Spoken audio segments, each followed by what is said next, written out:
அவருக்கு ஜனவரி 14 இந்த படம் ரிலீஸு, ஜனவரி 30 கல்யாணம். Okay okay. அண்ணனுக்கு கல்யாணத்துக்கு முன்னாடி படம் ஹிட்டு கொடுத்தே ஆகணும். இந்த படம் வந்து தோக்கவே கூடாது அப்படின்னு ராவுத்தர் வந்து அதில் அவ்வளோ கான்சென்ட்ரேட் பண்ணுறாரு. சரி சரி.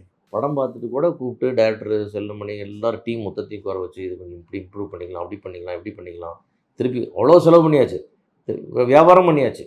அந்த ராவுத்தர் வந்து அந்த காஸ்ட் ஆஃப் ப்ரொடக்ஷன் பற்றி கவலையே பட மாட்டார். திருப்பி ரீஷூட் பண்ணிக்கலாம், இதெல்லாம் பண்ணலாம் டிஸ்கஸ் பண்ணி, இல்லை சார் கொஞ்சம் செலவு பரவாயில்லப்பா, செலவானா பரவாயில்ல.